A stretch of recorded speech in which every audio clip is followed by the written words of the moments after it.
called a mystical spring because Carolyn is preparing a mystical spring for everyone, and I'm leading it off. First, I'm going to start with 4 transmissions on the Christ consciousness.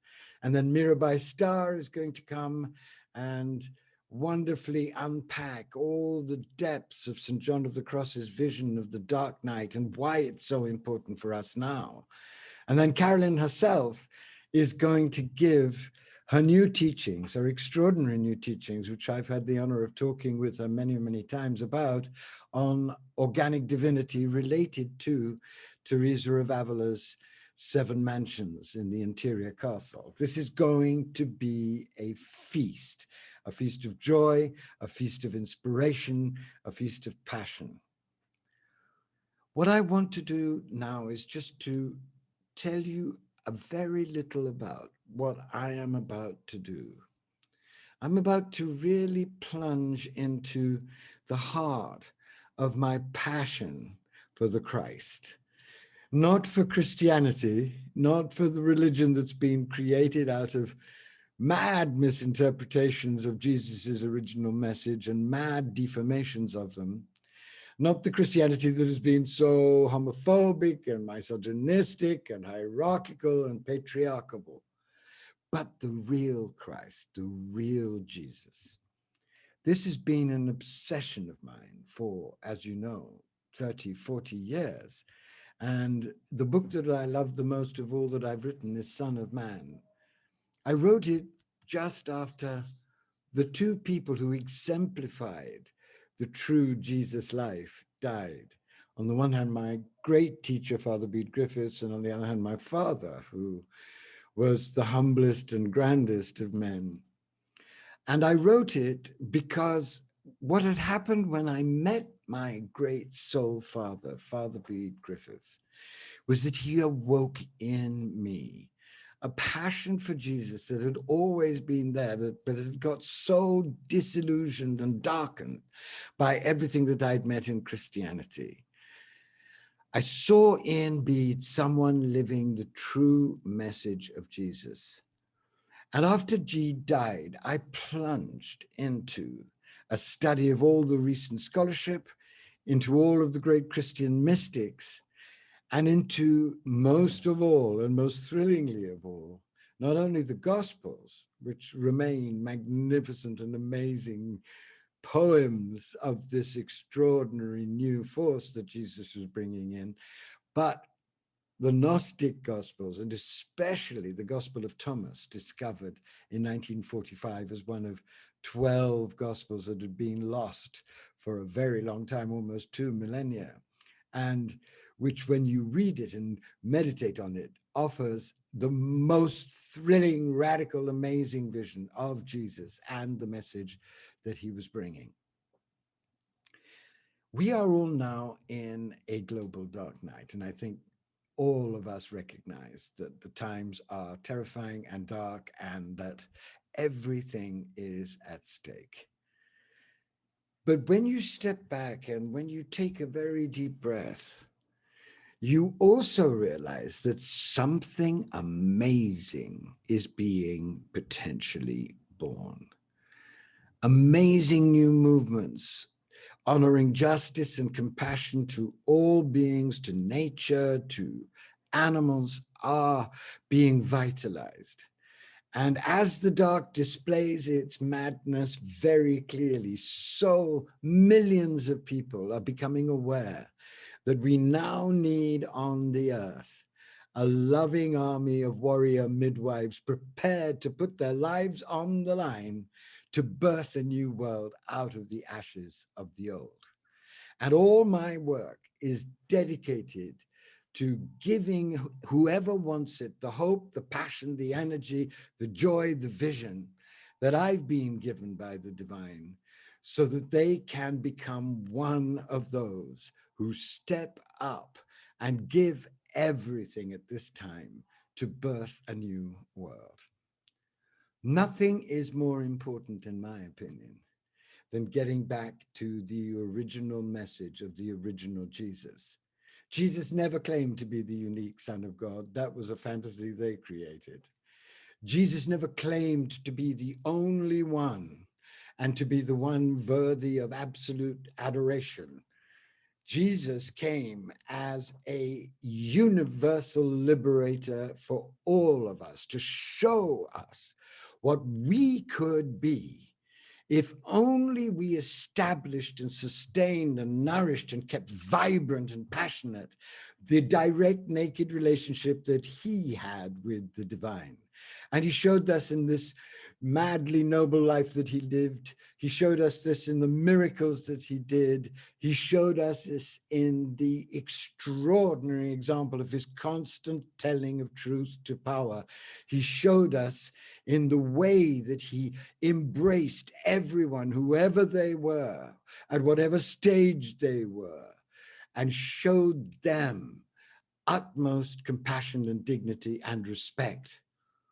And the vision that Jesus came to bring was not one that was destined to found another religion.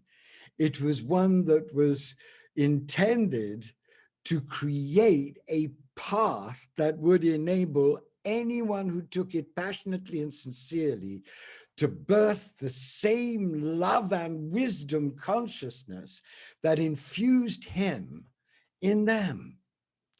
This is the real Jesus revolution.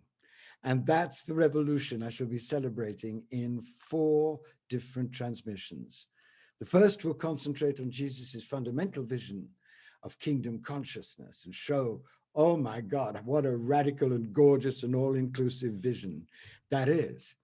The second will deal with the laws of how you align right now in the middle of all of our madness with that vision to help it be born in greater and greater intensity and energy in you. And this will deal with the Beatitudes, and I will plunge into the Aramaic version of the Beatitudes. Jesus spoke Aramaic, and when you do plunge into the Aramaic, as I've done through the help of great teachers like Rocco Errico and Neil Douglas Klotz, what you see is that the laws that we've taken so austerely and narrowly are actually so much larger and more sumptuous and more heavenly in one way and more earthly and grounded and embodied in another. And it's very exciting when you really get with what really Jesus said. The third transmission will be dedicated to the consciousness that Jesus knew that we would need if we were going to really help birth a new world. A consciousness that is a marriage of the highest visionary truth and exaltation and gorgeous, unfettered, loving energy and great hope, a fusion of that, the innocence of the dove, with the wisdom of the serpent. A consciousness is utterly illusionless about the dark in the world, the dark in our institutions, the dark in us. He knew that if we just were visionaries elated by the light, we would be lambs led to slaughter.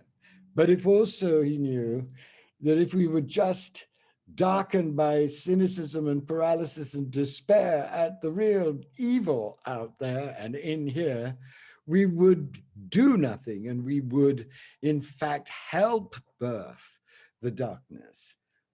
He knew that if we brought those two together, we would become like the divine, wise and strategically intelligent, and able to endure very great difficulties with a rugged, realistic, divine human hope. And in the fourth transmission, what I'm going to do is to talk about something that is extremely close to me and extremely dear to me because of my experience of my great teacher, Father Bede Griffiths, and that is the Transfiguration Tradition, the tradition that Jesus started in the secret depths of the Christian mystical tradition, a tradition of the full evolutionary transformation of heart, mind, soul, and body that could birth a new species. I believe that species is being born out of the horror of our time. I believe we're in a massive evolutionary crisis, and that if we can align with the glorious and simple and challenging and radical and hopeful truths of the real message of the great teachers, and of this perhaps the greatest of all the teachers, of all the liberators, then there is a tremendous chance that what we are experiencing as despair and paralysis and horror could turn out to be the preliminary convulsions of a great birth of a new embodied divine humanity, and with that, the birth of love and justice and compassion and deep interrelationship in every realm, in politics, in economics, in the arts, in sciences, in all of the religions, a birth that would liberate humanity to become what it has always been meant to be in the heart mind of God, a divine humanity capable of co-creating with God ever fresher variations on a glorious theme of compassion in action. So please join me to kick off a mystic spring with Carolyn Mace, and see at mace.com, MYSS.com, a mystical spring. Just go there. One last thing. The price is amazing. It's $75. Carolyn and David, her wonderful collaborator, believe that prices should be very low so as to embrace as many people as possible. And I'm thrilled with that. So please don't let anything stop you joining me and joining Carolyn from Mystical Spring, joining me for this feast on the real Christ consciousness, on the message of the real Jesus, which I know that when you hear it and when you begin to see how gloriously empowering it is, you will want to integrate into the depths of your life and so become one of the warrior midwives now turning up, the sacred activist loving army turning up to build, create, hope for, imagine, and do everything to erect a new and amazing world out of all of this boiling, destructive madness. Thank you.